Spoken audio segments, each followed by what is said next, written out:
Hey, good morning, everybody. I'm Rob Evans, and welcome to Daybreak Plus. We're recapping all the local news you missed overnight, and then we go deep into the topics that actually matter to you. And we begin with an all-night and all-morning debate on education savings account. The Texas House Public Education Committee just now wrapped up 23 hours of public testimony. The House Committee on Public Education started at 8 a.m. yesterday, and it literally wrapped up about 30 minutes ago at 6:30 this morning. Now, ESAs, more commonly known as school vouchers, are a top priority this legislative session. The idea is to allow taxpayer dollars to go to families to pay for private schools. Now, under House Bill 3, students would get money for private school tuition equal to 85% of the average state and local funding the public schools get. So the amount for ESAs could actually change over time. Supporters have argued that they would serve as a tool to help low-income families, but critics argue it would impact public schools and create financial instability. Now, Mary Castle is with a group called Texas Values Action. Here's what she had to say. It has long been argued that parents' fundamental rights are guaranteed by the 14th Amendment, which is why many states, including Texas, have considered passing a parent's Bill of Rights. Each parent knows their child. They know their child's abilities and limitations, their likes and dislikes, their life experiences and lack thereof, and much more. A parent should have the option to choose what is best for their child. That could be a public school, but that is not always the case. Lastly, I want to paraphrase conservative Republican Senator Robert Nichols in his opposition statement related to the voucher bill, Senate Bill 2. A voucher program is not fair to the children and parents of Texas. There will be little oversight of how public funds are spent. It will create constitutional questions about the separation of church and state.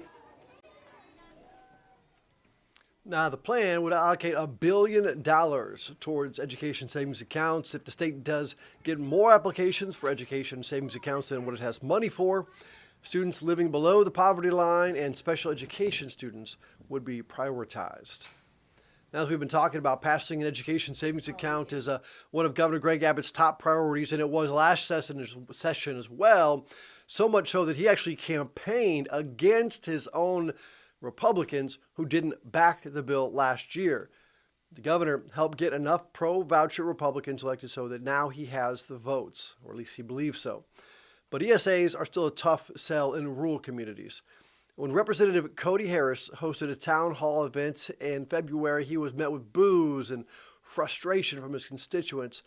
Harris is the co-author of the House's ESA bill, and some people at the town hall said they felt betrayed by his support of those actions. This past Sunday on Texas This Week, KVUE's political director Ashley Godot sat down with Scott Braddock. He is the editor of Harmony Kronberg's Quorum Report, and she asked if the governor really does have the votes to pass this ESA. Take a listen.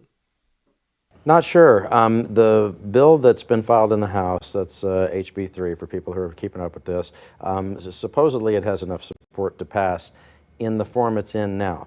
But as this goes through the legislative process, as you know, there will be changes made to it, and you can either gain support or lose support based on what kind of changes end up being made. And I think, you know, in the House. You can always see Ashley's interview with Scott Braddock right here on KVUE Plus, which you've already downloaded on your TV and watching for free, but let all your friends know you can do this as well. Meanwhile, the Department of Education begins mass layoffs. It's aiming to cut its workforce nearly in half. ABC's Nicole D'Antonio breaks down who will be affected. This is that time when all of us have to stand up for public education in this country. This morning, the president of the biggest education union in the U.S. slamming the Trump administration as the Department of Education begins laying off more than 1,300 employees. Firing half of your workforce without cause, we know necessarily will mean there will be cuts to services that our students and families need. President Trump has vowed to dismantle the education department, calling it a con job and vowing to give states more control over schools. Education Secretary Linda McMahon says the agency will continue to oversee federal aid and student loan management. We want more money to be able to go to the states.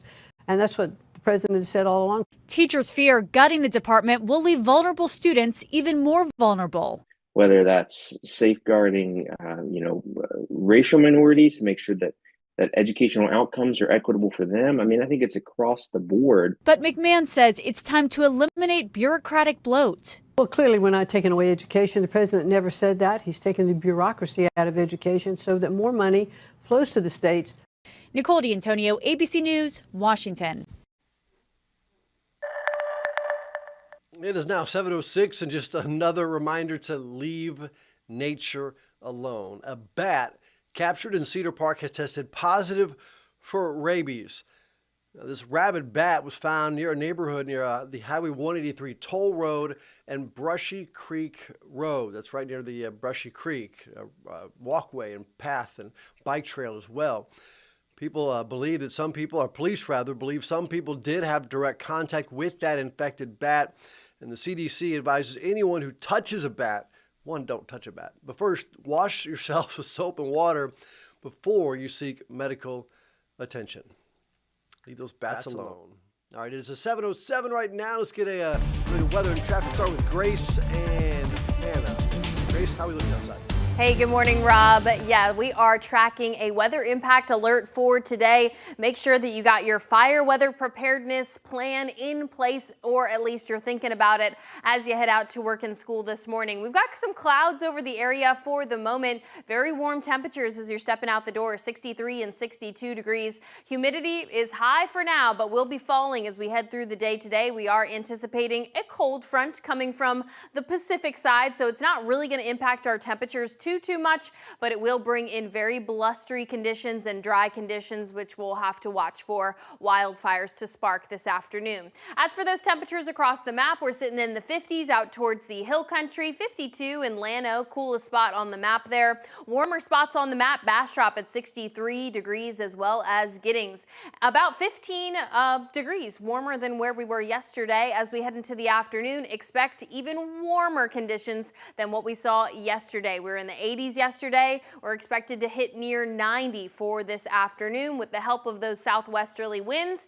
Now we have a few isolated gusts over towards the east end today, and also some isolated blustery areas up towards Burnett and even north of Mason there. And today, yeah, here's a look across the map. We'll likely be hitting 90 for some of our hill country areas this afternoon. If not here, maybe in the Austin metro, 89 is in the forecast for our afternoon.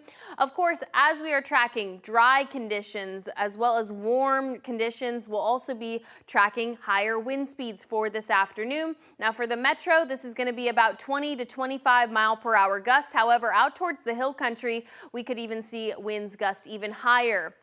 So our red flag warning is going to start at noon for the hill country and start at about 4 p.m. for the central areas along the I-35 corridor. So fire danger returns. This is going to be noon today through 9 p.m. today. Strong winds, low humidity, warm temps, and you know we're in that severe drought. So keep remembering that there's no outdoor burning. Plenty of Texas counties here have a burn ban in place as of yesterday, and make sure you know that plan. So as we head into the day today, here's a look at 4 p.m. You know that red flag warning goes into effect at 12 p.m. to 4 p.m. for our hill country areas. You can see just how blustery it's going to get out there. As we head into Thursday, things are going to nod off a bit. We'll see calmer conditions, and we won't be watching as high of fire danger, but I want you guys to be prepared for Friday too, because we are expected to see wind gusts pick up with another cold front that will be moving through the area. You can see that right here for Friday. Extreme fire weather danger re-enters the hill country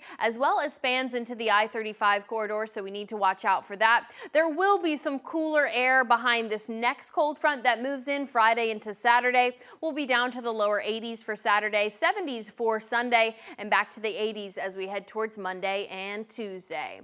All right, let's get a check on our live traffic conditions. So we are seeing some slowdowns mainly for Buda as well as Manor and Round Rock, sitting a little bit slow, 35 and 36 miles per hour, 22 for Buda. Let's take a look across the map. We are seeing a couple of crashes and some stalled vehicles out there. Our first crash, that is going to be Loyola Lane and Mill Race Drive heading towards 183 there. Definitely some stop and go if you're headed out towards on the west side. And then down towards the south end of town, we have a lane blockage. That's going to be I-35 northbound, exit 228 William Cannon Drive. Really going to cause some slowdowns in that area. Always slow in that area this time of the morning anyway. We did have one crash on FM 973 and 969 just to the west of State Highway 130 there a little while ago. That has since been cleared, so that is good news. And then we also have a crash that's going to be McKinney Falls Parkway and D. Gabriel Collins Road. As for the rest of us, we do see one crash also, Burleson Road 183 there, which is causing some stop and go if you're coming into town there. And then one look out towards the hill country, things seem to be moving on pretty swimmingly.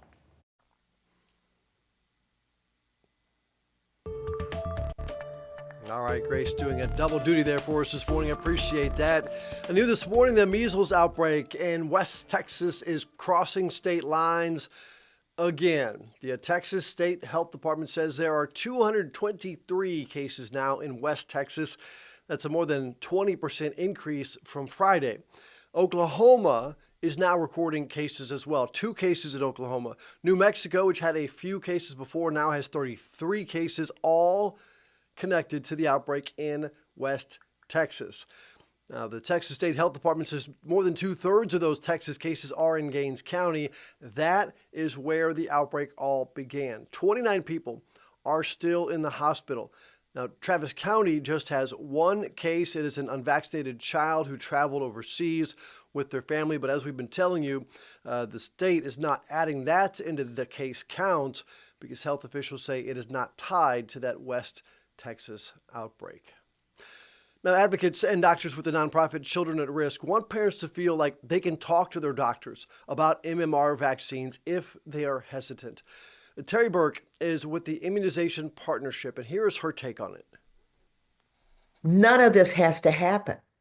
Misinformation and disinformation campaigns have led to skepticism and outright opposition to vaccinating children, and it just doesn't have to be that way. Now, for more information about vaccine clinics happening around Central Texas, head to kvue.com/links. It is at 7:13 right now, and for some women diagnosed with so-called stage 0 breast cancer, there's a new approach that could help them avoid surgery and stay healthy. Melissa Adon explains. A recent COMET trial suggests that surgery may not be necessary for all women with DCIS, precancerous breast cancer, or stage 0 breast cancer. This nationwide study found that for women with low-risk DCIS, close monitoring could be just as safe as surgery. Instead of going under the knife, these women received hormone therapy and regular mammograms to keep a close eye on things. Some chose surgery later if they needed it. After 2 years, they had similar outcomes, but without the side effects and risks of surgery and radiation.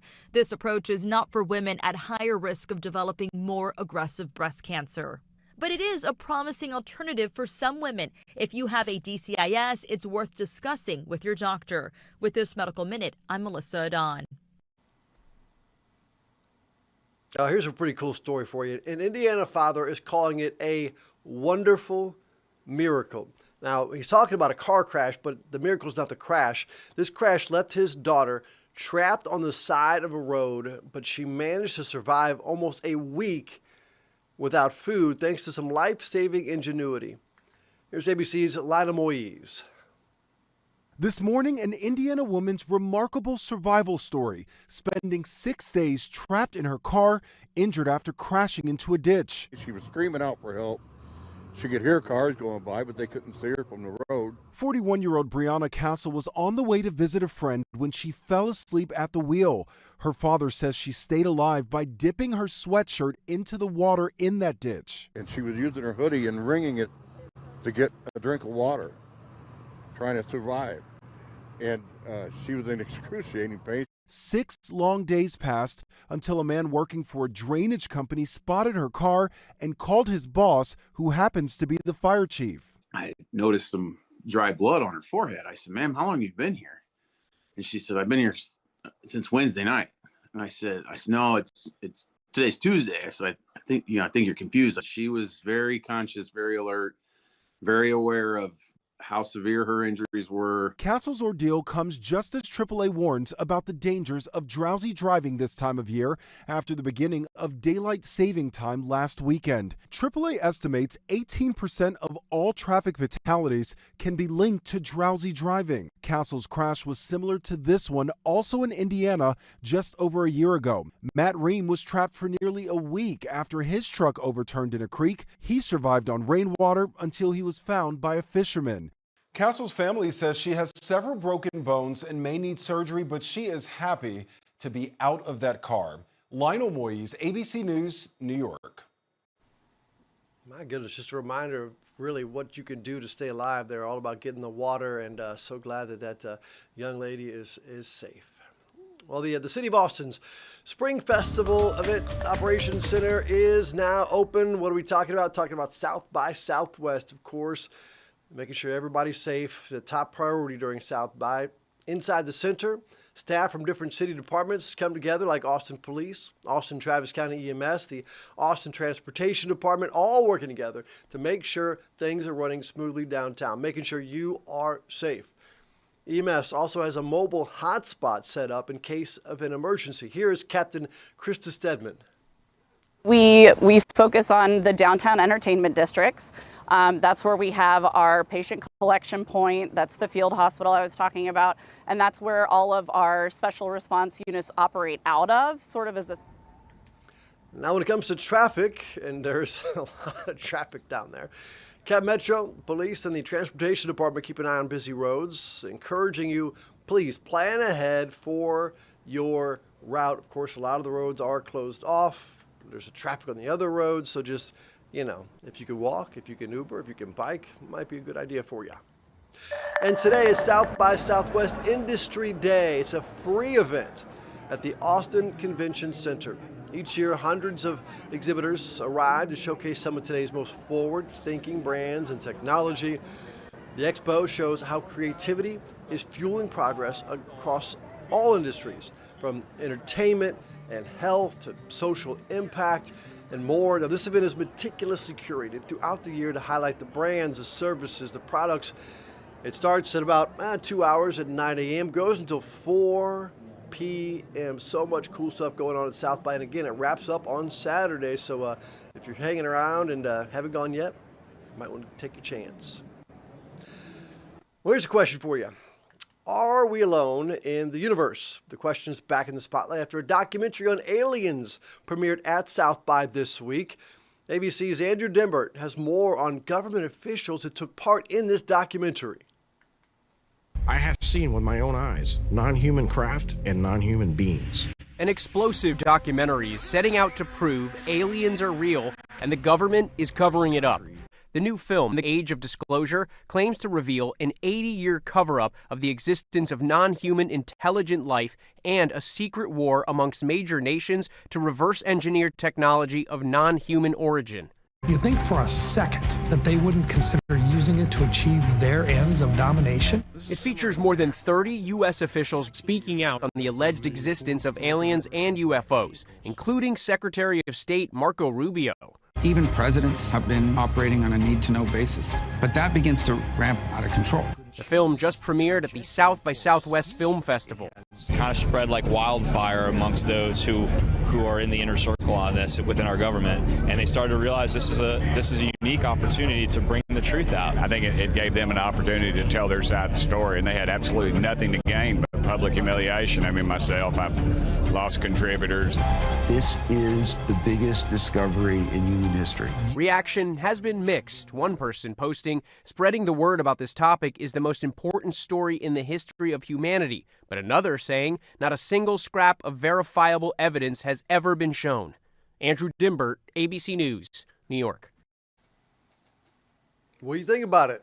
Are we alone? Let us know what you think. We're going to give you a phone number here just in a little bit. You can text us and let us know if you think we are in fact alone in the universe. And if you've seen this video, let us know too. All right, we're leaving you right now with something to talk about besides just, are we alone? Police in North Texas are taking a new approach in recruitment. Officers taking a friendly jab at another police department, doing it through music videos. Take a look at this. This is awesome. Wop, wop, wop, wop, from the big D. Wop, wop, wop, wop, wop, now the little D. What you thinking, little D? Aren't you tired every time we open up and fill up when we hire? Oh my goodness. That is the Fort Worth Police Department on its version of Kendrick Lamar's Not Like Us. They released this diss track and took a friendly jab at the Dallas PD on recruiting. It all started when Dallas PD put up a hiring billboard near Fort Worth Police Headquarters, and of course they had to do something about it. They decided to record this music video and poke some fun. This video is awesome. Like the dance moves, it's just, if you haven't seen the video, the original video, you gotta watch it because it's so cool. So just like this. According to the news partners in Dallas, they've not sent a rebuttal, Dallas PD, but they said, quote, stay tuned.